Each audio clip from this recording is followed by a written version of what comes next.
Hi hi guy, guys. Welcome the Pakistani science reaction में। उम्मीद करता हूँ आप सब खैरियत से होंगे, जहाँ होंगे खुश होंगे, आबाद यार होंगे। मेरा नाम आजाद है। मेरा नदी। यार आज का वीडियो बहुत ही बड़ा निकल कर आ रहा है। भारत ने तोप से फायर होने वाला मिसाइल बनाकर चीन पाकिस्तान की उड़ा दी रातों की नींद।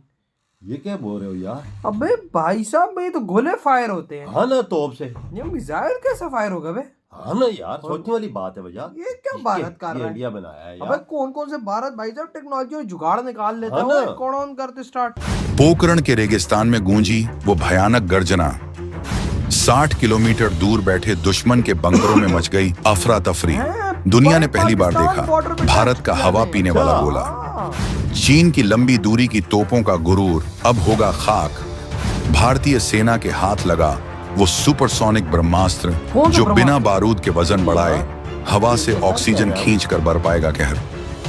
महज एक साधारण गोला नहीं, बल्कि तोप की नली से निकलने वाला मिनी फाइटर जेट, जिसकी मैक 3 की रफ्तार के सामने पाकिस्तान के रडार और डिफेंस सिस्टम हो जाएंगे पूरी तरह अंधे। आज हम आपको जिस खबर की तह तक ले जाने वाले हैं, वो सिर्फ एक हथियार के टेस्ट की खबर नहीं है, बल्कि यह भारतीय तोपखाने के इतिहास का सबसे बड़ा टर्निंग पॉइंट है। 2026 की शुरुआत में ही राजस्थान के पोखरण फील्ड फायरिंग रेंज में एक ऐसा धमाका हुआ है जिसकी गूंज ने सरहद पार बैठे दुश्मनों की नींद हराम कर दी है। अब तक युद्ध के मैदान में नियम यह था कि अगर आपको दुश्मन को ज्यादा दूर तक मारना है तो आपको या तो भारी भरकम मिसाइलें चाहिए या फिर महंगे रॉकेट सिस्टम। लेकिन भारतीय वैज्ञानिकों ने इस पुराने नियम को तोड़कर कचरे के डिब्बे में डाल दिया है। जरा सोचिए, एक ऐसा हथियार जो दिखता तो साधारण तोप के गोले जैसा है, लेकिन जैसे ही वो हवा में निकलता है वो अपनी चाल बदल लेता है। वो किसी मिसाइल की तरह व्यवहार करने लगता है, हवा से ताकत जुटाता है और अपनी तय सीमा से 2 गुना दूर जाकर सटीक निशाना लगाता है। शुरुआत में जब दुनिया की खुफिया एजेंसियों को इस टेस्ट की भनक लगी तो उन्हें लगा कि भारत ने शायद किसी नई छोटी मिसाइल का परीक्षण किया है। लेकिन जब सच्चाई सामने आई तो सबके होश उड़ गए। ये कोई मिसाइल नहीं थी, ये तो भारतीय सेना की मौजूदा तोपों से दागा गया एक ऐसा जादुई गोला था जिसने फिजिक्स के नियमों को अपनी उंगलियों पर नचा दिया। आखिर क्या है इस गोले के अंदर? कैसे यह बिना किसी एक्स्ट्रा फ्यूल टैंक के इतनी लंबी दूरी तय करता है? और सबसे बड़ी बात, यह तकनीक कैसे चीन और पाकिस्तान की पूरी आर्टिलरी रणनीति को बेकार करने वाली है? इन सारे सवालों के जवाब हम आपको इस वीडियो में आगे देने वाले हैं। तो अपनी कुर्सी की पेटी बांध लीजिए, क्योंकि हम आपको बताएंगे इस धमाकेदार खबर की पूरी कहानी। तो बने रहिएगा वीडियो पर, और इस संबंध में आपके जो भी विचार हो कमेंट में लिखकर जरूर बताइएगा। आत्मनिर्भर भारत का सबसे बड़ा प्रहार अमेरिका और नॉर्वे जैसे देश देखते रह गए मुंह। भारत बनने जा रहा है दुनिया का पहला देश जो अपनी सेना में शामिल करेगा यह भविष्य का हथियार। चलिए अब सस्पेंस का पर्दा हटाते हैं और आपको रूबरू करवाते हैं उस तकनीक से जिसे दुनिया रैमजेट असिस्टेड प्रोजेक्टाइल के नाम से जानती है। लेकिन भारत ने इसे जिस तरह से विकसित किया है वो इसे दुनिया में सबसे अनोखा बनाता है। यह कारनामा किया है आईआईटी मद्रास के एरोस्पेस इंजीनियरिंग विभाग, भारतीय सेना और डीआरडीओ ने मिलकर।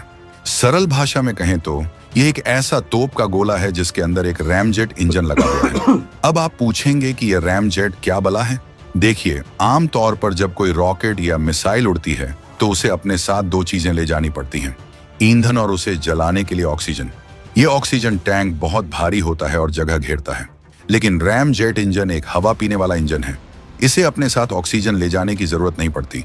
जैसे ही यह गोला तोप से निकलता है और तेज रफ्तार पकड़ता है, इसका इंजन चालू हो जाता है। यह वातावरण में मौजूद हवा को बड़ी तेजी से अपने अंदर खींचता है, उसे कंप्रेस करता है और ईंधन के साथ मिलाकर जलाता है। इसका नतीजा इसे मिलता है जबरदस्त थ्रस्ट, और वो भी बिना किसी भारी ऑक्सीजन टैंक के। यही वजह है कि इस गोले के अंदर ज्यादा जगह बचती है, जिसका इस्तेमाल ज्यादा विस्फोटक भरने के लिए किया जा सकता है। आईआईटी मद्रास के प्रोफेसर पी ए रामकृष्णन और उनकी टीम ने इसे इस तरह डिजाइन किया है कि यह भारतीय सेना की किसी भी 155 mm की तोप में फिट हो सकता है, चाहे वो अमेरिका से खरीदी गई AIM-777 हो, दक्षिण कोरियाई के 9 वज्र हो, या फिर भारत की अपनी धनुष और ATA-GS तोपें। सोचिए, सेना को कोई नई तोप खरीदने की जरूरत नहीं, बस गोला बदलो और आपकी पुरानी तोप की मारक क्षमता 30 किलोमीटर से सीधे 60 या 70 किलोमीटर हो गई। ये वही बात हो गई कि आपने अपनी पुरानी कार में एक नया इंजन लगाया और वो ताकत फरारी की बढ़ तरह गई है दौड़ने भाई। लगी। पोखरण में हुए ताजा ट्रायल्स में इस गोले ने मैक 3 देखो यानी पोखरण ध्वनि में की हो रहा है ना रफ्तार भाई। से हाँ। 3 गुना तेज हमारे करीब बॉर्डर के साथ ही। 3704 किलोमीटर प्रति घंटा की स्पीड हासिल की। इतनी रफ्तार पर उड़ते हुए गोले को रोक पाना दुनिया के किसी भी एयर डिफेंस सिस्टम के लिए लगभग नामुमकिन है। यह ऐसी मेक बात इन है। इंडिया की वो सफलता है जो भारत को अब हथियार खरीदने वाले देशों की लिस्ट से हटाकर हथियार बनाने वाले एलीट देशों की कतार में सबसे आगे खड़ा कर रही है। अब जरा थोड़ा तकनीकी गहराई में उतरते हैं, लेकिन बिल्कुल सरल भाषा में। बहुत से लोग इसे रॉकेट असिस्टेड प्रोजेक्टाइल RAP समझ लेते हैं, जो दुनिया में पहले से मौजूद है। लेकिन रैमजेट और रॉकेट में जमीन आसमान का फर्क है। एक रॉकेट असिस्टेड गोले में पीछे एक छोटा सा रॉकेट मोटर लगा होता है जो कुछ सेकंड के लिए जलता है और गोले को थोड़ा धक्का देता है। इससे रेंज तो बढ़ती है, लेकिन सटीकता कम हो जाती है, क्योंकि रॉकेट का धक्का गोले को थोड़ा अनस्टेबल कर देता है। इसके अलावा रॉकेट का ईंधन खत्म होते ही गोला अपनी स्पीड खोने लगता है और गुरुत्वाकर्षण का शिकार हो जाता है। लेकिन रैमजेट टेक्नोलॉजी बिल्कुल अलग है। यह गोला तोप से निकलने के बाद अपनी पूरी उड़ान के दौरान लगातार थ्रस्ट पैदा करता रहता है। अच्छा। चूंकि यह लगातार हवा खींचकर जलता रहता है, इसलिए इसकी स्पीड कम नहीं होती। और बढ़ती यह है। अपने लक्ष्य तक है ना? पहुंचते पहुंचते भी मैक 3 की रफ्तार बनाए रखता है। इसका मतलब है कि जब यह दुश्मन के बंकर या टैंक पर गिरेगा तो सिर्फ विस्फोट से ही नहीं, बल्कि अपनी भयानक गति से भी तबाही मचाएगा।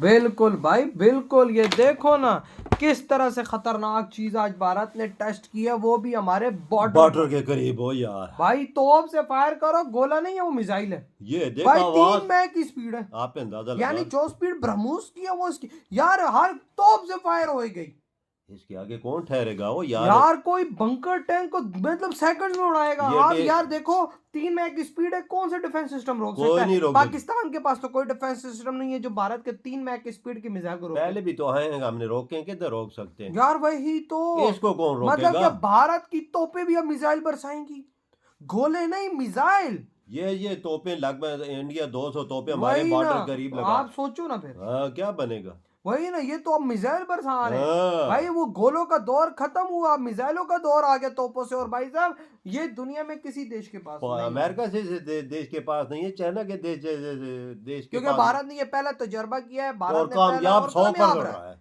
इंदाज़ा भारत भाई साहब इस दुनिया में वो पहला देश बन गया जो तोपों से मिसाइल फायर करेगा। ये देखो यार टेक्नोलॉजी देखो।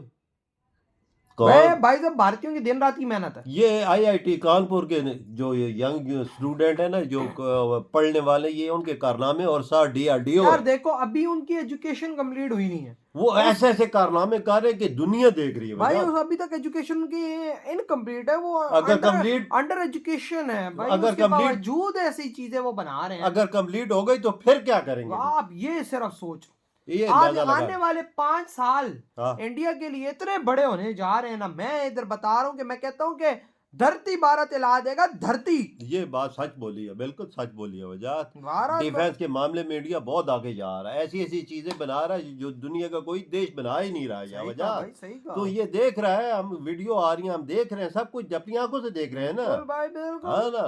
तो भाई आपके क्या थॉट इस बारे में? इधर वीडियो तुम तो करते